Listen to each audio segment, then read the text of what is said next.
Hello and welcome to Michael Chekhov Masters Talk. It is my honor today to have my colleague, my dear Sarah Kane, who I've known for many, many years. So Sarah Kane is, I would say, a world-renowned master voice teacher and Chekhov teacher. And we first met in 1992 when Jörg Andres and Jobst Langhans created what became known as the first International Michael Chekhov Association. And then we were in Moscow the following year, both of us as original founders of the organizing board of the International Michael Chekhov Association, and Sarah in 1994 hosted the famous Third International Michael Chekhov yes, workshop, which had some, I don't know, close to 300 people. So Sarah, this is Sarah Kane, ladies and gentlemen. Nice to meet you all. Nice to meet you.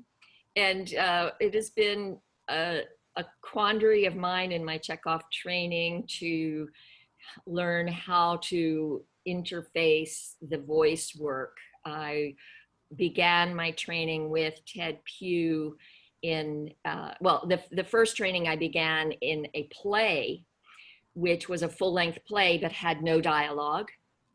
And then I began my formal training with Ted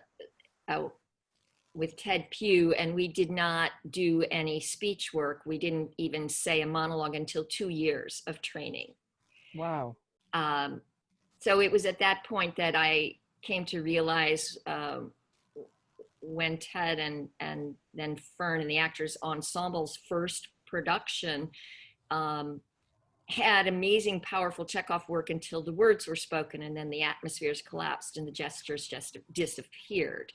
So we began to sort of really understand how voice needed to come into the work. And so Sarah, will you share with us a little bit more about your background and go from there? Thanks. Yeah, very, very briefly. My mother sent me to speech classes when I was 7 years old because she wanted me to grow up speaking properly. You know, it's very possible in the UK to drop syllables and sort of speak like that and nobody understands a word you're saying, right? So and it's a sign of class. And my mother definitely wanted me to sound proper. And that was something I continued into my adolescence. And then I dropped it. The whole thing became too embarrassing. And it wasn't until I was in my late 20s that I decided this was something I really wanted to pursue seriously. So I began a training at that time in what was called Steiner's creative speech. I sometimes call it Steiner speech now, which took me a long time to finish because in theory it's a 4-year full-time training.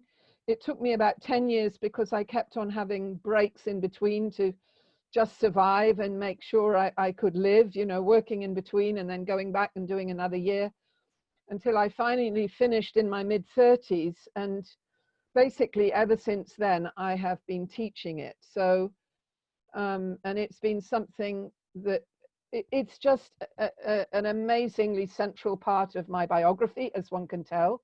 You know, I started speech when I was 7. Well, it's something I'm still doing. So I've just now finished teaching a speech course on Zoom with some actors in Paris who I have been teaching once a month for the last 9 months. Yeah. Thank you. And would you share with us a little bit about how you came upon, or what stage of your life you came upon Michael Chekhov's work, and how that came to you? It came in my first year of my speech training, which also included some acting. It wasn't the main focus, but we certainly did do some acting. And the teacher who was teaching us had discovered the Chekhov book. And he came into class with the Chekhov book in his hand. I will tell you, ladies and gentlemen, this was 1978. It was a long time ago. And nobody knew anything about Chekhov then, 40 years ago. And he was doing exercises with us. And one exercise made an incredibly deep impression on me the very first time I did it. And that was the exercise with the ideal center. And it became clear to me, it was almost like an electric shock. And it just became very clear, I have to do something with this. I have to work with this in some way. I have to find out how to do more of this. And the same thing happened in different ways to some other of the students. So we would sit and we would read the book and we would discuss it, this, as I say, in this training. And it really began there. And any opportunity after that, if I came across one of the people who'd worked with Chekhov in some way. So my first encounter was with an Australian called Dixon.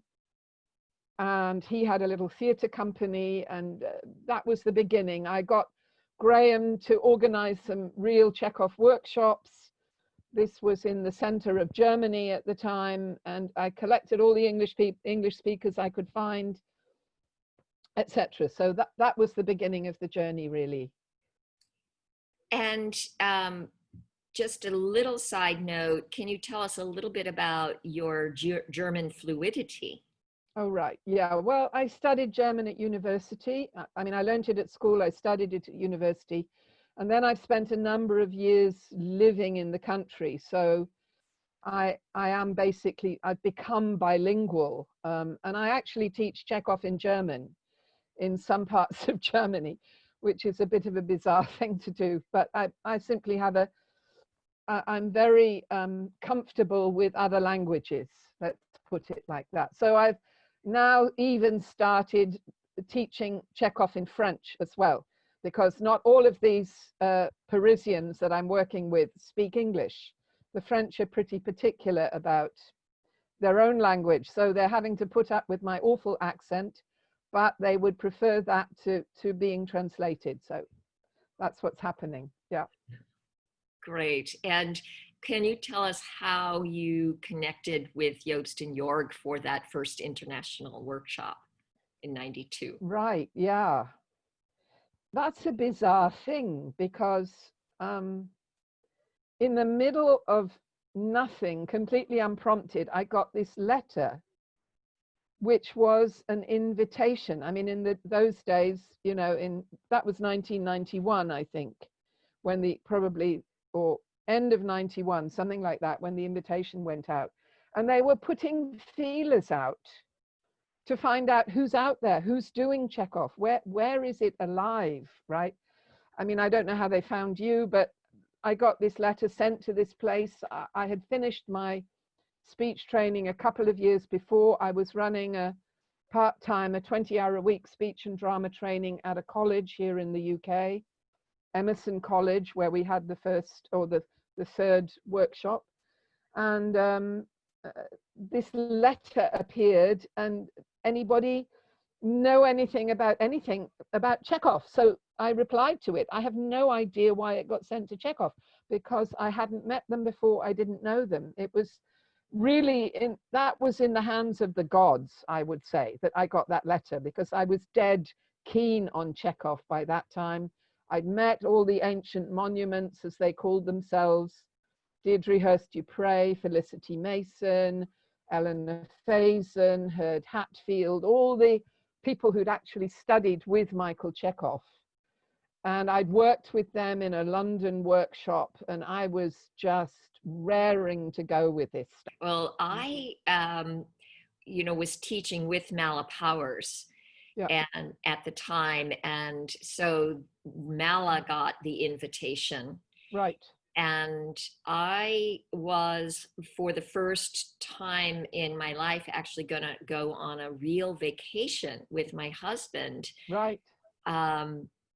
To Europe for our first time. He had been to Copenhagen, but nowhere else. So we did one of those tours, 21 countries in 2 days, whatever.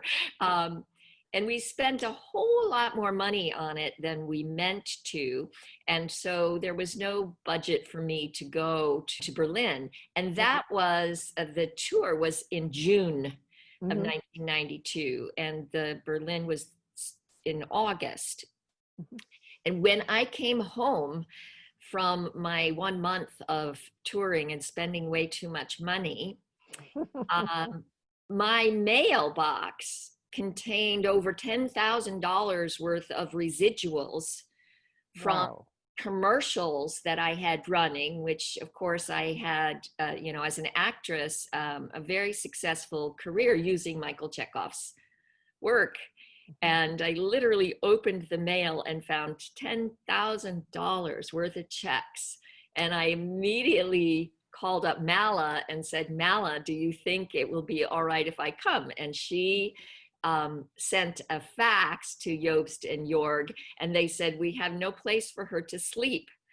But if she can sleep on the floor of your room, Mala, we're fine, and we'd love to have her come and love to have her do a workshop. So I literally slept on the floor next to Mala's bed, and brought my, you know, and went to the workshop, which was of course life-changing. And I offered my audition workshop there. That's right. I remember. Yes. Indeed. Yeah. Yes. That's a good story. Yeah. So can you tell us at what stage did you start sort of weaving Chekhov and voice together, and just a little bit more about that part? We actually had some Chekhov work in this speech training, right? The one in my final year when I moved back from Germany to the UK and needed to find a way. I just needed the piece of paper. I needed the qualification.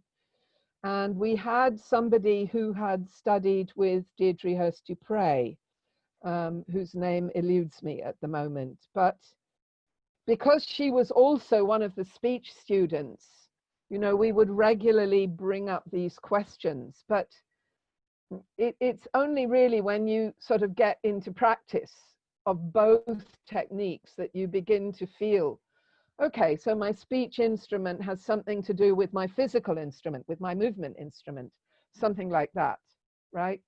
So it was from the get-go, and I would say I'm still permanently making discoveries about the interrelationship between the two. It just doesn't stop, right? Yes. So one thing that Steiner developed, which is wonderful for actors, that you will know about, because I think we've dealt with them before, are what he calls the 6 or the 7 speech gestures, right? And it's taken me to, and I've always had this question: what is the relationship between Chekhov's archetypal gestures and the speech gestures, right? Historically, I do know that Michael Chekhov had notes sent to him of the 18 lectures that Rudolf Steiner held in September 1924 about the contents of those lectures. And those 7 speech gestures are sort of right at the beginning. They're a very central element. They sort of open the door to this relationship between speaking and moving, right? The question of the relationship between speaking and moving.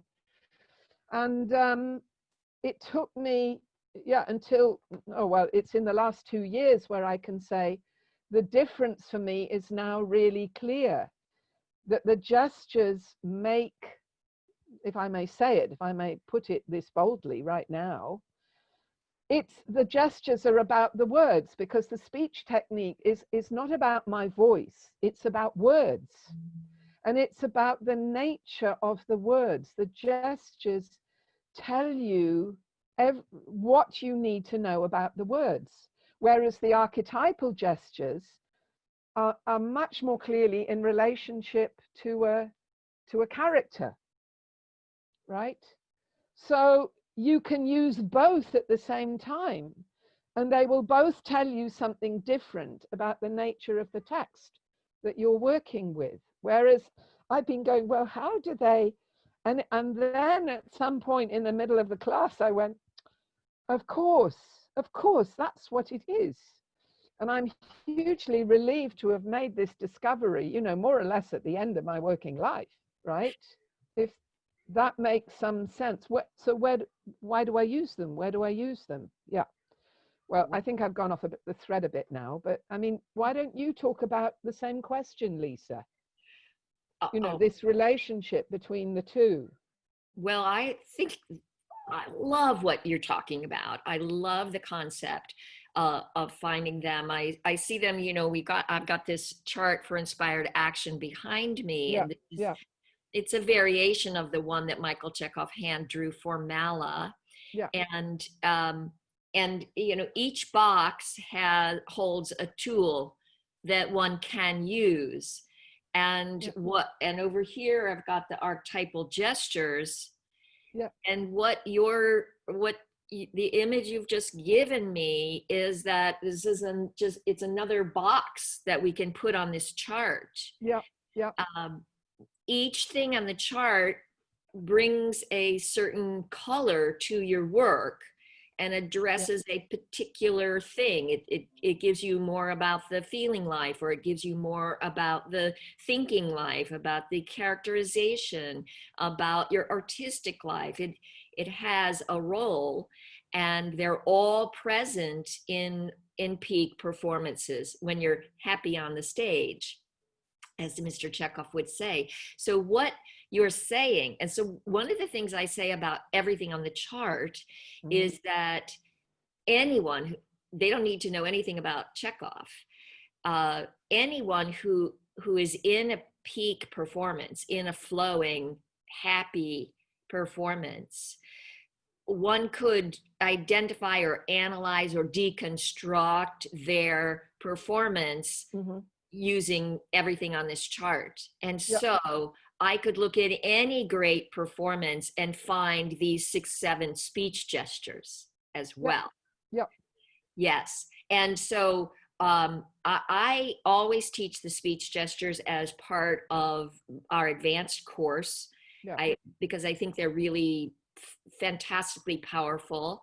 And but I never quite made that connection between the archetypal gestures, which when I teach an archetypal gesture, I say it is training us to be able to engage ourselves in a pure act of will. With no thought, with no emotion, no feeling. So if the psychology, when Chekhov says psychology, he's talking psyche, he's talking thinking, feeling, willing forces. The archetypal gesture is pure will. That's right. When you add a reason to do it, which is the thinking force, and when you add a how, which is the feeling force, it becomes a psychological gesture.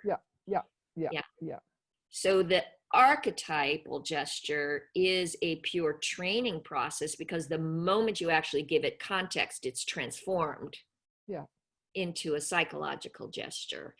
But there's a whole branch of Chekhov people who use the word archetype in relation to gesture as simply to mean big.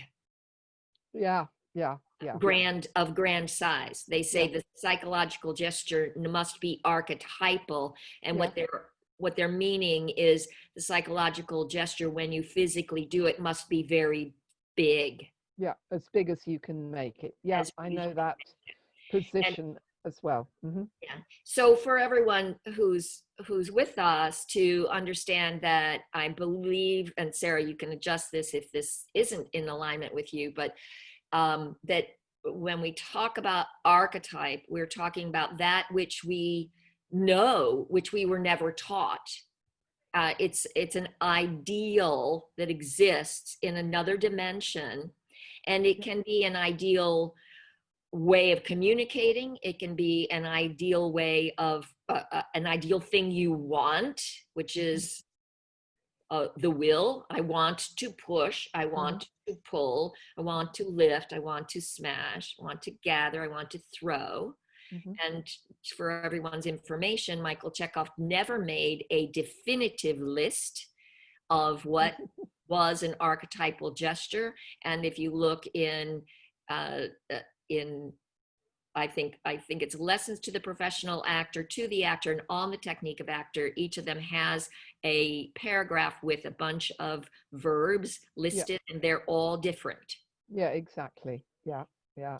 So we and then you can pick up a book like Glossary of Actions by Maria Calderone. I don't know if you know this book, but it's, you know, it's this thick, and it's full of possible actions. There must be several thousand. And of course, they can all be turned into some kind of gesture. Yeah. Precisely. And so when we look at, for me, I use this sort of directions as my 6 basic archetypes. Yeah. To push, bring something from the center to the periphery, and generally frontal, and to pull brings from the periphery to you. Yeah. And then lift brings it from below to above, and smash from above to below. Down. Yeah. And then and gather. Then we've got left and right. Yeah, comes there, and so, and that process. So I see those 6, and then I work with the 6 or 7 speech gestures, and I've often tried to figure out how they fit. And what I'm wondering is, I bet there's a lot of people who've never heard of these 6, 7 speech gestures, and I see things about them. So maybe, Sarah, would you share more about what those gestures are? I can certainly do that if you don't mind listening for a bit, you guys. Yeah, absolutely. The first, so there are 3 aspects to each of these gestures, right? And the first aspect is purely the physical movement. And I have adopted the practice of making these speech gestures into archetypal gestures. And so the first action is pointing. And if we're aware of the Chekhov work, we know that there's a moment where we receive the sensation. We allow ourselves to become aware of the sensation that arises out of these gestures, because that's what we work with. You know, we do the gesture, we cross the threshold onto the stage or wherever, and we work with that inner gesture, the sensation of the outer gesture. Yeah. So, and that has an effect, has the potential to have an effect upon the voice. If the voice has a certain degree of flexibility, I have to say it does need that, right? So the first gesture is called pointing, right? We work with pointing, and the intention is that it makes the voice clear. It's the only quality. And then it sort of, the gesture is given a name. And I'm just going to probably name it for this one, because otherwise this whole thing is going to take far too long. But the third word that is given describes the effect that this clear voice has upon the audience. So what does the listener receive when he or she receives a word spoken in great clarity? Yeah. Another word that is used, not just clear, it's also used, it's described as incisive. And as I say the word incisive, I'm trying to demonstrate what that is, right? And you can really feel it in the sounds of the words, in this repeated vowel, E-I-E, incisive. And the sharp S, it brings a certain sharpness to the voice, incisiveness, yeah? And that is that this is somebody who is very clear in their thinking, and, you know, very, and very able. It creates a certain kind of character. If you speak purely with an incisive, clear voice, you know, you will do whatever that person asks you to do. Yeah. So we're also told what sort of language is this gesture applicable to? So it's for statements and for commands, orders, for what's the word, Lisa? You know, when you say it, maybe you're not, I don't know, we'll find out. If I say sit down, right? A command. That's a command, but it's a particular form of grammar that I can't remember at the moment. Anyway, perhaps that's not so important. Yeah, so that's the first one. And this has a correspondence because I'm starting with my own center, with myself. Of course, speaking from this perspective, everything, all the words, we radiate them from the center of the chest. Of course we do. Even if the words physically come out of my mouth, they radiate from the center of the chest. It has a correspondence to expanding, right? This particular gesture. And I'll just go to the second one, where we do exactly the opposite. It's described as holding on to a part of the body. So you might want to put an arm on your shoulder, a hand on your shoulder, or you might want to bend forward, put your hands on your knees, right? And you would probably get the idea relatively quickly. This is contraction is another name for this gesture. And the effect on the voice, if we really listen to the sensation that it creates, is that it makes it round and full-bodied. And what the audience hears when they hear you speaking, saying something like, well, I'm not sure about that. They might hear that you're thinking, you're reflecting about something, right? So the name of the first gesture, which I haven't named yet, is effective. The first gesture makes your speech effective. The second makes your speech reflective and thoughtful. And so where we'll tend to use it is for monologues. When I'm just sitting there and going to be or not to be, right? Classic example, of course, right? So then we go on. We work with sympathy and antipathy. Sympathy is reaching out, makes the voice soft. Antipathy is flinging the arms and legs away from the body, which would mean you should be able to fly if you're really going to do it. But you can only fling one leg and both arms. You've got to be able to stand on one leg. And that makes the voice hard. Yeah, if you really listen to that gesture, that's antipathy, everything to do with aggression, right? Sympathy is obviously everything to do with love, like, kindness, empathy, all the different words that you can think of. And it makes the voice soft. And then we have two perhaps slightly strange gestures from their names and from their description. These are the last two. One is it's the arms and hands slant away from the body. Please remember, these were descriptions given 96 years ago, right? So Chekhov was not, well, he was on the planet, yes, but certainly the simplicity of Chekhov's terminology is, so everything is at angles, and it involves a step backwards, and it's a kind of separating. It's not the anger, aggression of never, right, that you get with the fling. It's simply a no thank you, I can't meet you today, I'm too busy, right? It's so. And the final one is perhaps the most mysterious. It's described as a rolling forward motion of the arms and hands that you do with your whole body, right? So it's a step forwards and you come back to yourself. It's a step forwards again. It's a rolling motion.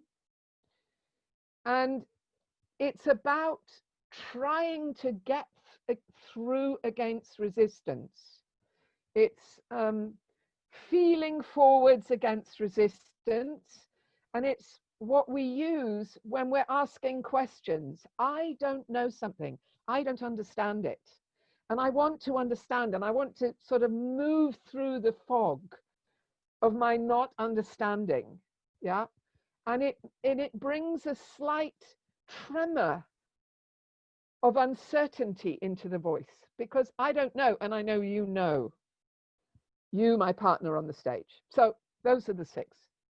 In a very brief, mangled form, excuse me, please. Did that make any sense? Absolutely, absolutely. And I see some of us were kind of doing it along with you and can feel what that is. And one of the things that I had not looked at, but just came as you were speaking, was the qualities of movement, the kinds of movement: molding, flowing, flying, radiating, you know, earth, water, air, light, and their correlation to these. Right. Yeah. Well, I think, you know, you're free to find them, aren't you? Absolutely. I mean, obviously, there's some fire in the gesture of antipathy, for example, and in the first one. I mean, we sort of group them. You know, there are 3 gestures that more go out, and there are 3 that more come towards me in some way. Yeah. So there's a real breathing between them. Yeah. Of, you know, with the first 2 expansion, contraction, and then the others addressing particular psychological situations that we find ourselves in on the stage. And of course, they're very general, they're very universal, right? And they're not the only things we work with, but they are a very useful starting point for actors with text. And they have a correlation to thinking, feeling, willing. Yeah, that too. Yeah. So although we usually work with that in a different way, because there is a relationship in the speech instrument between the head, the trunk, the lower limbs, and in the speech instrument, the soft palate, the hard palate, and the lips. So just in brief, the soft palate, which is the place where we speak such consonants as g and k, yeah, if you can hear me, the soft palate, that's the place where the whole of our speech instrument is available to us. It's where the voice is most powerful, is strongest. It's not very subtle in that place. It's not very refined or defined, but it has a power. So yes would be speaking from the soft palate, right? And that's the place of the will. So it relates, so everything, when we're engaged with the will, yeah, with that belly center, we could say our speech center, when we're speaking and we have a character with a will center, is on the soft palate. Oh. And then, so that's sort of more how we work with, that's one example. Lips, feelings. It's not one-to-one, it's not from bottom up, yeah, it's not back, middle, forwards, right? It's the lips are the home of our feelings in speech. So that corresponds to the center of the chest, right? And I mean, this is one of the great discoveries. It's such another, you know, help for actors, which is kind of obvious to a speech person, but not to an actor. Right? And then when you come to the teeth, yeah, that's the 3rd placement where we form consonants. We have g, k, d, t, and b, p. Yeah, those are the 3 main placements for consonants, for sounds altogether, and they have this correspondence to these 3 centers, imaginary centers. So the teeth and the hard palate, directly behind the hard palate, where so many consonants are formed, has a relationship to our thinking, right? And then we also relate thinking, feeling, and willing to different kinds of texts, right? So story is an expression of actions and events. So it's will. Again, they're huge generalizations, but they're directions, right? And when we come to working with our feelings, that's lyric poetry. I mean, this is not really rocket science. If you sat and thought about it, you come to it. And as soon as you're in the dramatic, you've got one point of view, another point of view that takes us more predominantly into our thinking. Yeah. So for all dramatic texts, we use the teeth and hard palate placement. So instead of yes, it becomes yes. Speech acquires a sharpness, and then yes, it acquires a softness for lyric poetry.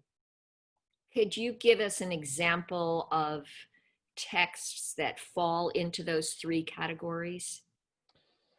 Yeah, I mean, you take fables, for example, wonderful example, yeah, of the story in miniature.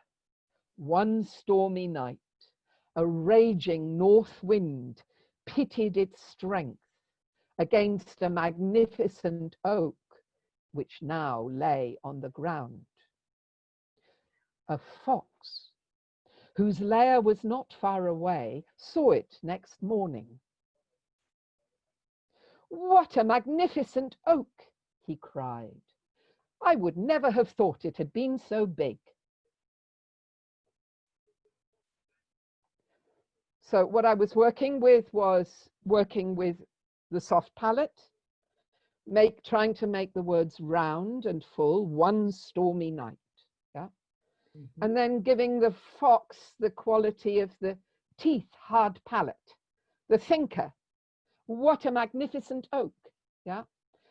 Just as an example. And of course, lyric poetry, well, so that was combining the two, but of course, lyric doesn't really appear in the in fables, but any story has dramatic, epic in it, so you can play with different colors, right?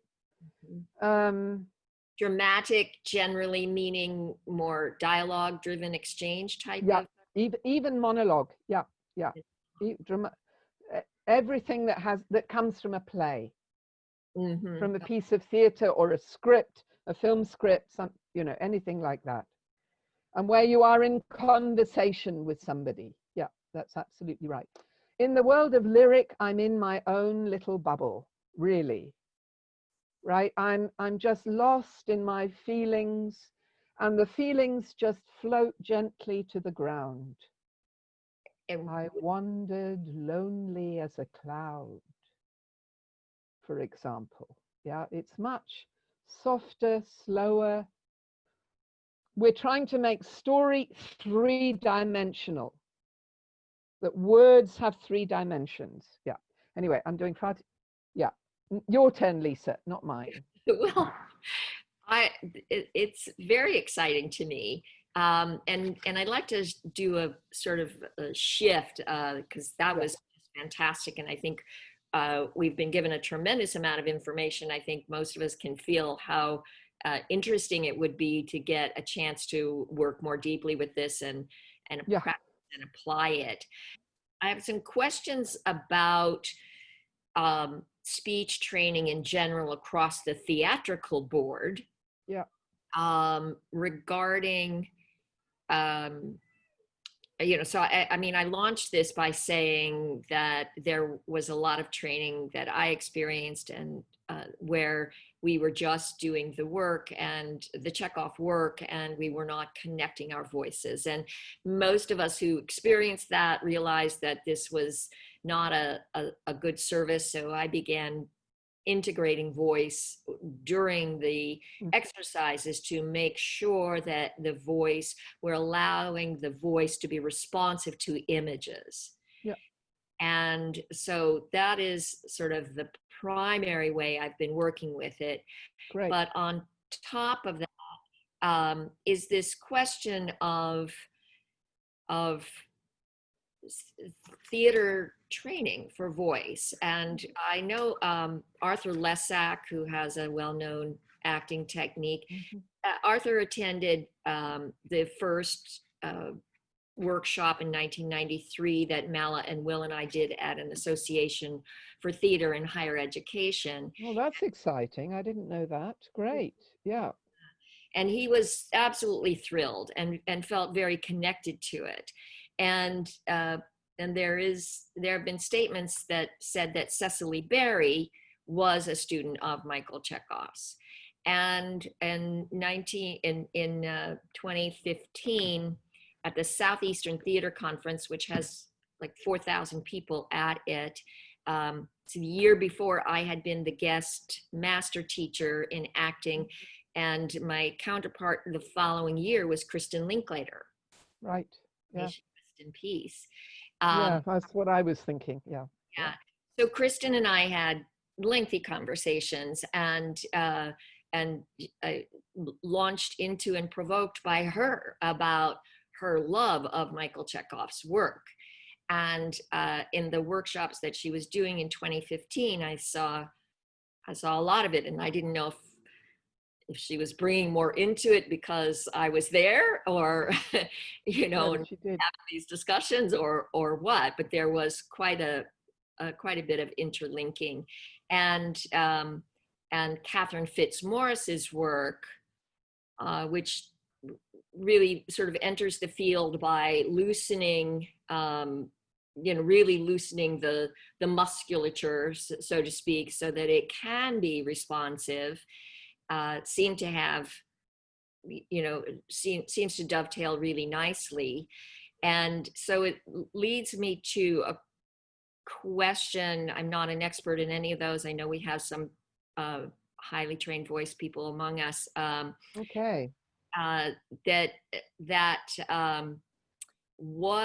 What is Steiner's speech work, as you've been developing it, the Sarah Kane version of the merged, the Chekhov-ized Steiner? What does it offer us that might be missing? Yeah. Well, I should first say that, because this Steiner speech training is a long one. It's 4 years full time, right? Yeah. And well, you're supposed to be able to demonstrate some skills at the end of it, not just know the information, but be able to actually show it and teach it. It's a teaching qualification more than anything, that you've embodied certain things. Look, so I have never spent a lot of time investigating these other techniques. I know them, but I only know them really peripherally, right? I know of all these 4, but I've never actually been to a workshop. But I can say what Steiner positively offers. And perhaps it's a good thing I can't sort of compare. But what I can say is that yes, we work on the instrument, but our main focus is actually on the words. And it's seeing in the same way as we're trying to enliven, give life to a character, give life to a place or a time in a play, right? Or in a film or whatever. Our whole effort is towards this enlivening. What's that word? Inspired, right? That we are inspired. So I will talk about, this is a way to come to inspired speaking, right?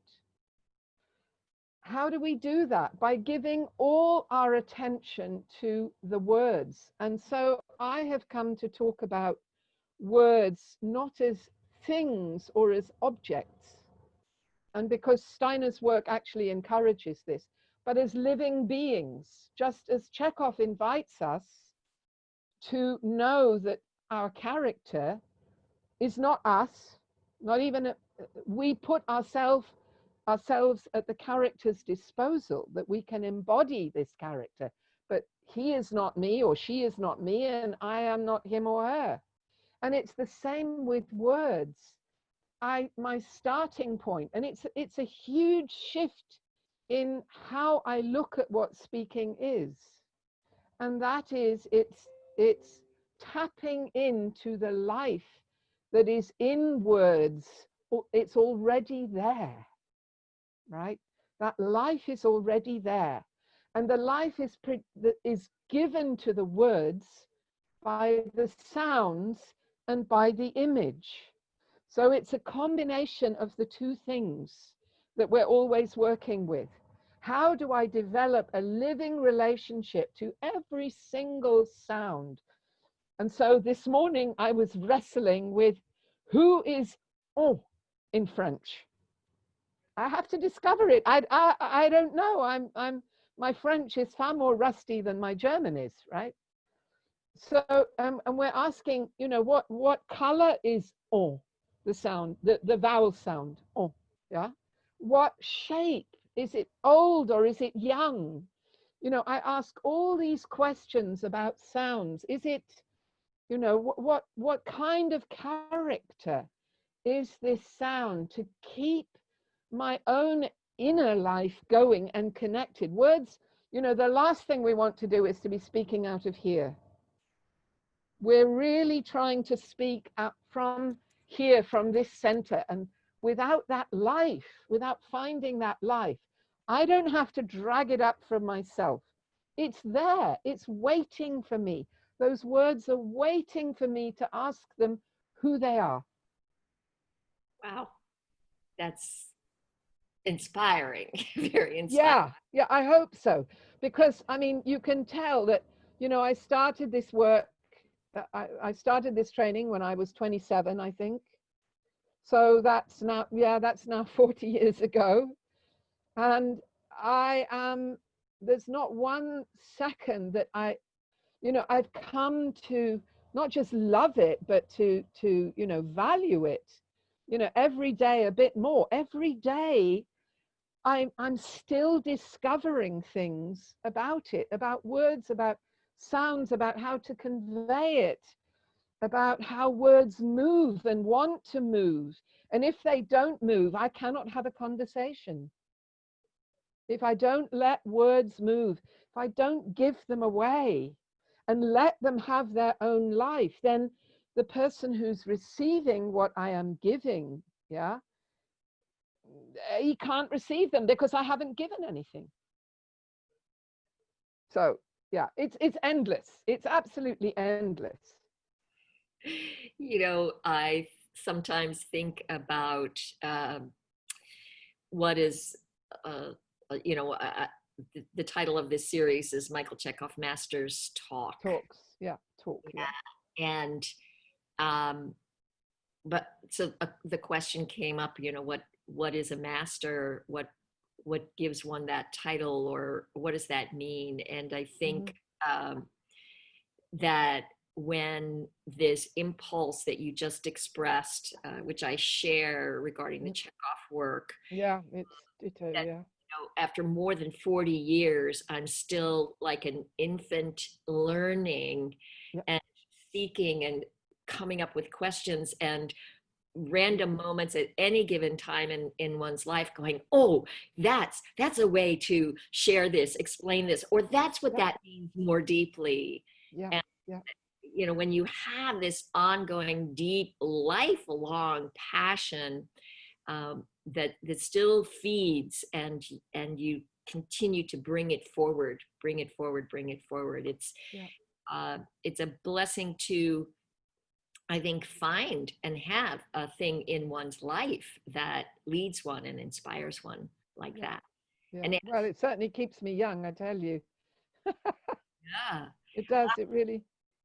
I see a link between, of course, the grand logos, this whole concept of logos, and what it means to create through the word and through speech as a creative act, and to understand the origins of language which carried and have lost, but perhaps we can seek to restore Yeah. The spiritual power of the sound. Yeah. Yeah. And last week we had a wonderful session that Jorg led, purely based on the text, looking at how discovering each section of a word or two within the text, taking it just completely out of everything, no characterization, no situation, no atmosphere or anything, just look at that word, and see when that word is given, what images, how does the next word adjust the images that were formed from the previous word. Yeah. Yeah. So Wonderful. what you're sharing just sort of expands upon that and gives us greater insight into how powerful that is. Can you tell us a little more, is there anything you'd like to share about the relationship between the speech work and the life of these living beings within the sounds and the words and eurythmy? Okay. Well, of course, I mean, I don't know how familiar people are here with eurythmy as an art of movement, right? Which and what it does is it's actually happening more now that you see silent eurythmy, but predominantly eurythmy was given to express in movement what lives in words. Very often it's poetry, but not only, it can also be in story. Sometimes it's in dramatic monologues as well, and also in music.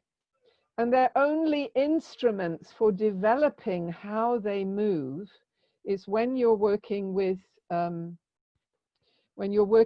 text, is the sounds, and every sound has a gesture for eurythmy. Now, this gesture can be modified in myriad ways, but the first thing you learn are the archetypal forms of the sounds, the archetypal gestures for the sounds. And certainly as speakers, they're incredibly helpful because they awaken a sensation out of which you can then speak the sound. So you can absolutely use, so, you know, if in eurythmy, you usually begin with the vowels when you're learning it, right? So you'll start with R or A or E. And the gestures sometimes have a relationship to the written form of the sound. Interestingly enough, you see that the letter encapsulates something of the being, of the essence of what the sound is. Yeah. So R is pure openness, right? And when you look at a capital, the letter for capital A, of course, you've got this openness. It's inverted, but it's there. Or you take the sound E, the vowel E. The gesture, the movement is pure verticality, up and down. Yeah, I can't do it very well at the moment. Sorry. Sitting on my dress. Right. And then I'm doing the same thing with the other arm going down.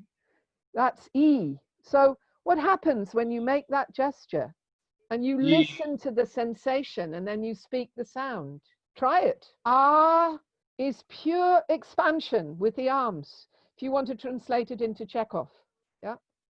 Or E is pure verticality, up and down, up with the right arm, down with the left arm. And then listen to what that does to you, how that resounds in you. Listen to what, and then speak the sound. So these gestures for sounds, or gestures for words, or gestures for syllables are incredibly helpful. Incredibly helpful. Hello. Say hello to us, Will, please. Hello. This is my NMCA partner, teaching partner. We've been working together since 1988.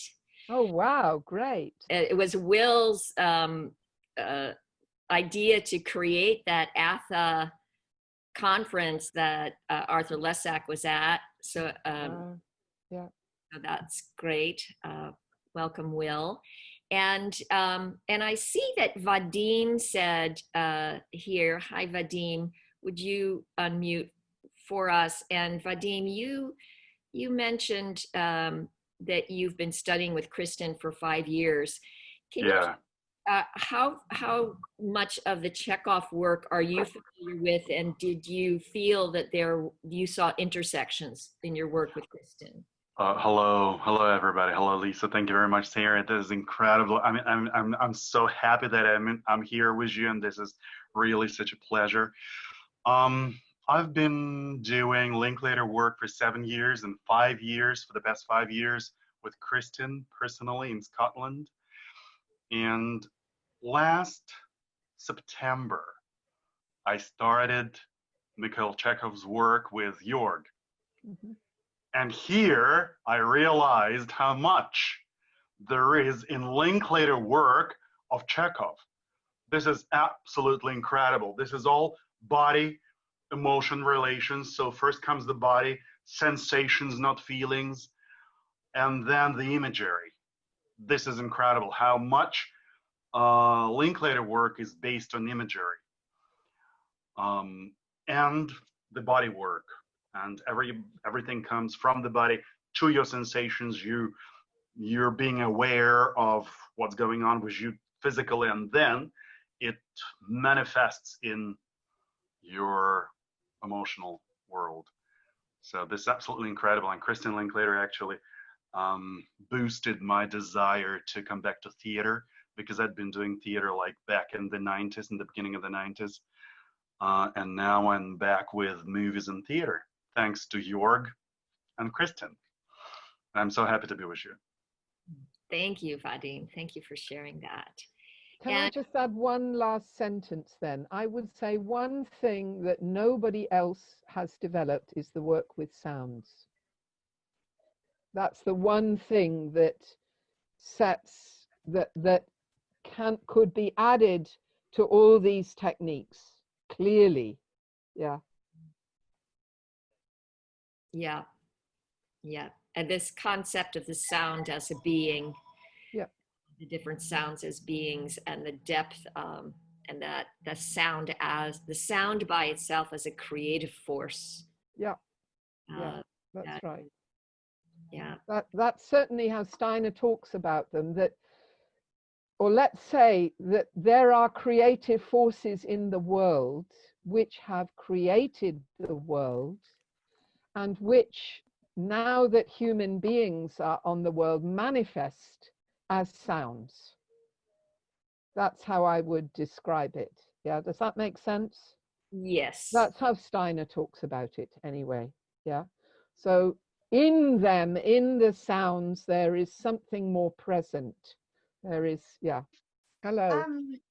My question, Sarah, just where you were talking about your beginnings, that you went to speech when you were 7, and that way of enunciating words instead of kind of being quite relaxed and not like, when you talk about applying that, for example, to like the work that you do, for example, to modern speech versus kind of historical, and what you could say is this well spoken, even if it's different accents. But how do you, when you talk about a sound that somebody makes, that feeling, if someone isn't finishing a word? Are you talking about a character or an actor? Well, I mean, I suppose they interlink, don't they? Like if it's something that you're trying to create, I suppose that's intentional then with the character. But as an actor, you need to be aware of that. Yeah, I would say so. Yeah, I mean, you need to be able to play with your voice as an instrument in as much as you can play with your body as an instrument in the Chekhov work, that you can modify it, adjust. Yeah, you can raise the pitch, you can lower the pitch, you can change the tempo, you can work with colors, with shapes, and all kinds of, work with temperature. Is your voice warm or cold? Yeah, all sorts of things like that can be worked on. Now, when I was put into those, they were called elocution classes at the time, right? And they were it was purely class-based. My mother did not want me to sound as if I came from the working class, where they didn't speak properly in her view, right? And in her family's view. It was actually more her family than her, to be fair to her. That was a purely technical thing, right? And of course, you can work with a voice like that, with an accent like that doesn't speak all the sounds, but you can still work with it artistically and not naturalistically. Yeah? It should be possible to do that. Is that, I mean, Yeah, yeah. It's a technique that should make anything possible with the voice.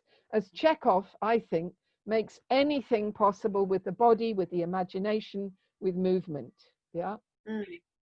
Like if it were something, if you were combining, for example, if you're doing that, like a speech gesture connected to those vowel sounds, for example, but something that's unfinished, that says something about the character as well, if they don't stand strong in that sound. Exactly. Yeah, right, okay. Yeah. Let's say a word is unfinished. That might be a habit of a character, and that's picking up on what Lisa was saying about the conversation last week, when you were looking at a text and you would notice those things. And the speech gestures, as soon as you go into transforming words into movement, you notice things about words that you don't notice otherwise. Mm-hmm. Anjali, did you want to share something? Thank you. I have a question. Yeah. And it's going back to the 6 gestures. And I just missed the title of one. I know there's effective and reflective. Yeah. Sympathy and antipathy, and then sympathy. And then what was the one that paired with the pulling back? Oh, withdrawing into your own ground. And then, right. And the third one was feeling forwards against resistance. Yeah. Right. Thank you so much. Is there a chart easily available? I have handouts from Sarah, and also Sarah on one with just the 6th and one with the 7th. Do you want to speak for a moment about the 7th? Well, it's an extension of the 2nd, and that's probably enough. It's an oddity. It's, why isn't it number 7 properly? There's 2A and there's 2B, right? So there's reflective, and then there's so much thinking that you're incapable of doing anything, right? You become absolutely, it's completely letting go. Yeah. Hopefully everyone is a part of the International Michael Chekhov Facebook, International Michael Chekhov Association Facebook page. Share everyone to become a member of that. So I will post the link. I usually post the link to these in there so that you'll be able to get it from there. And then if you have, you can email to me, and I'll put this in here. And Sarah, do you want us to include your email? Yeah, sure. Please do. Yeah. sarkan@hotmail.com. Sarkan. I will say one thing to you. This work is disappearing. I won't be doing it for the next 30 years. I think it's unlikely anyway. There is one training in the USA which has one student, so I don't know how long it will survive. That's a full-time training. And the teacher is in her 70s, mid-70s. And there is, and most people who have trained in it are now sort of between 55 and 80 in age. Yes, I do, Ben. So if you find anybody and if you're interested in this, please don't wait for 2 years, because half the people who are actually still using it might be dead by then or have had to retire. And very serious, it's in this work actually is in I know it sounds funny. I try to make it humorous. I try to make it not so serious, but actually it's on the verge of disappearing, right? My one hope is I've started teaching this work in a British university drama department, the University of Staffordshire, right, where I'm working with second and third year students. But apart from that, I also run a part-time training in England. Yeah. So, you know, if you find someone, or if you're interested in it, please write to me. You don't have to come and do my training because it's in the UK. There are people I can connect you with if you want to do some more of this. If you want to just find out a bit more in practice what this work is about, yeah, I can put you in touch with people, you know, because I believe it deserves a future. I believe it deserves, I'm not sort of just, I'm passionate about it for myself, but I want to give it the chance of a future life here on Earth, as it were. So I have to say that. I'm saying it to everybody. You're no exception. Hi, first of all, thank you so much. It was I don't know how to say in English. It was an embrace of knowledge and a gift. I had a quick question going back. You mentioned that each of the speech gestures have 3 aspects to them. Yeah. Could you review what those 3 aspects are? The first is the movement, the pointing, the holding on, the rolling forward movement. I'm not doing them in the right order. The slanting away of the arms and hands, the flinging of the arms and legs away from the body, and reaching. So those are the 6 actions or movements, right? Then there's the impact on the voice, which for effect, in the order, pointing is clear and incisive. Holding on is round and full-bodied. Reaching is soft. Flinging away is hard. Slanting away of the arms and hands from the body, I know I didn't mention that one, is abrupt. It makes the voice, it makes you speak the words abruptly. No, thank you. No, thank you. Yeah, for example. And the final one, the rolling forward movement, that makes, it makes the voice, wavering is the word we use. Wavering, yeah. And actually, although it's called feeling forwards against resistance, we also call it questioning. That helps.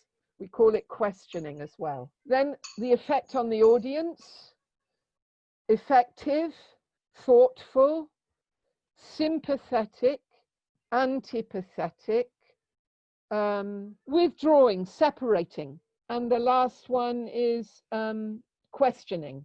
My gesture, my movement, the effect on my voice, the effect on the audience. You might be doing Chekhov on the beach in Greece or something like that. That's true, but it's mainly Chekhov, but then with a little bit of speech. Yeah, that's Greek gods and goddesses. But I'm not 100% sure it's going to happen. Let's not forget that. I don't know if I can get to Greece at the moment. It's not 100% sure. I might know in a week or 2. Yeah.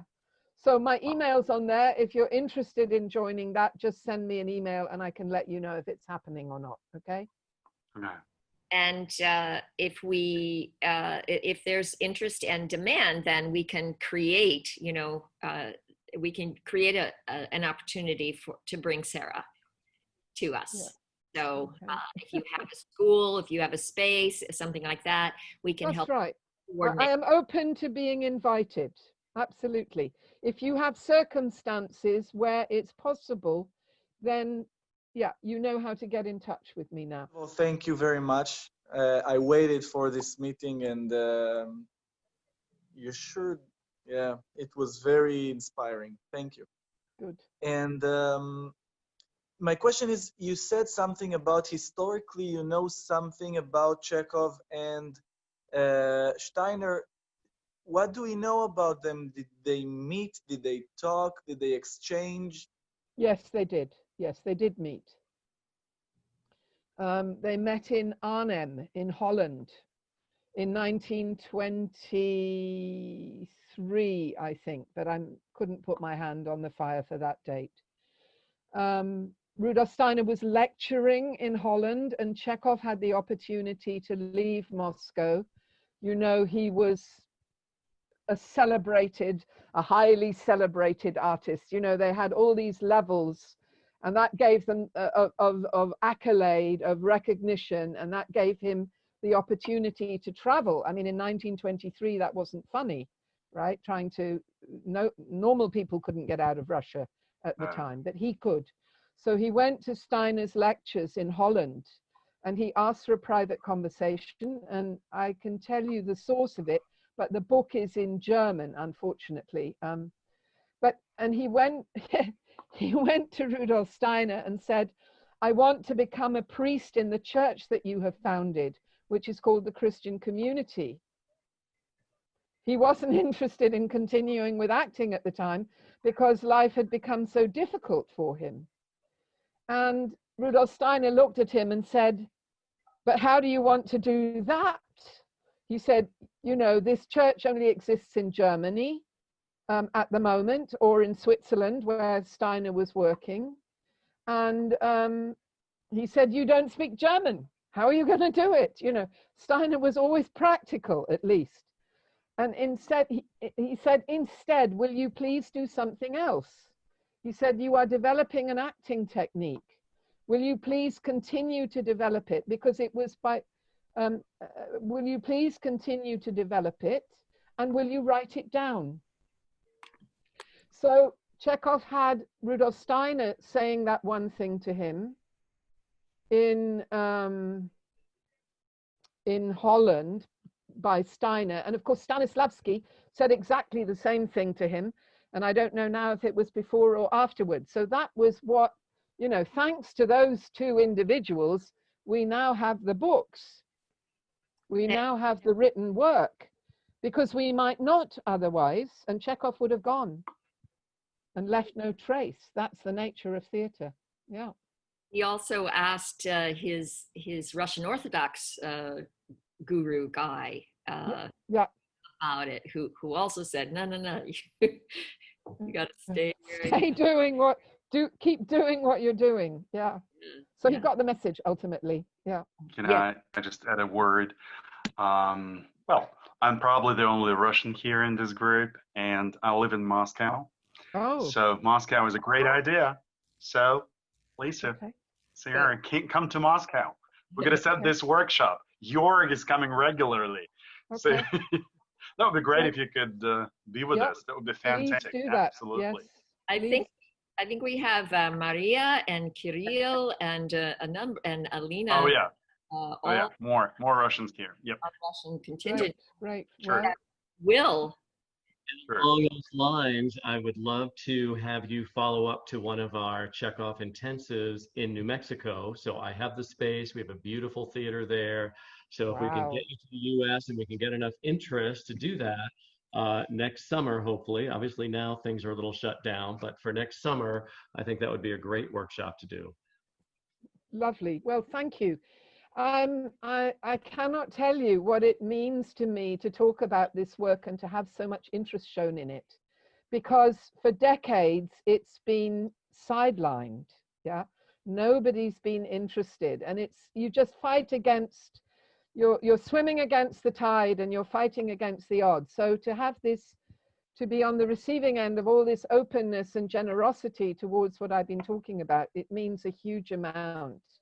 And I have come to believe that the tide is turning for this work, but something's got to happen now. You know, yeah, next summer is great. You know, I'm glad it's not in 5 years, because who knows if I will be, you know, if I will still have all my faculties in 5 years. We just never know anymore. So great, Will, thank you. And thank you to all the others for your, what you brought towards this conversation. And thank you, Lisa, for the invitation to come and talk about the speech work here. Again, it means a huge amount. It's I've been honoring you in all the Deeper by Demands. That's our course. Sharing your work, giving people tastes of it, and so the idea that next summer you'll be able to come and we'll follow our week-long intensive with a program with you would be absolutely fantastic. Great. I see a lot of positive reinforcement, and definitely Jorg and I are hoping to be back in Russia in the fall, late fall. Great. And I know you were in Russia, right, Sarah? I was in a different context. I don't know if anybody here has heard of the Nikolai Demidov work, but Nikolai Demidov also was an advocate of this approach to speech from a totally different perspective, right? Totally different. So I did last summer contribute to a Demidov workshop with this speech, which, you know, it's something. Something is beginning to happen. Yeah. Even in my high school, we had a little bit Steiner technology, because the school was called like Waldorfska school. Okay. And so my first lessons of it was when I was like 8 or 9, but I didn't understand it really, because we had some eurythmy and we had something even with letters, but for us it was like kind of gym. So we were kids and we didn't understand. And just later when I went to drama school and like finished drama school, and then with Vladimir Baicher we started like Chekhov technique, I like really realized that I had it in my like school when I was a child. So it was very interesting.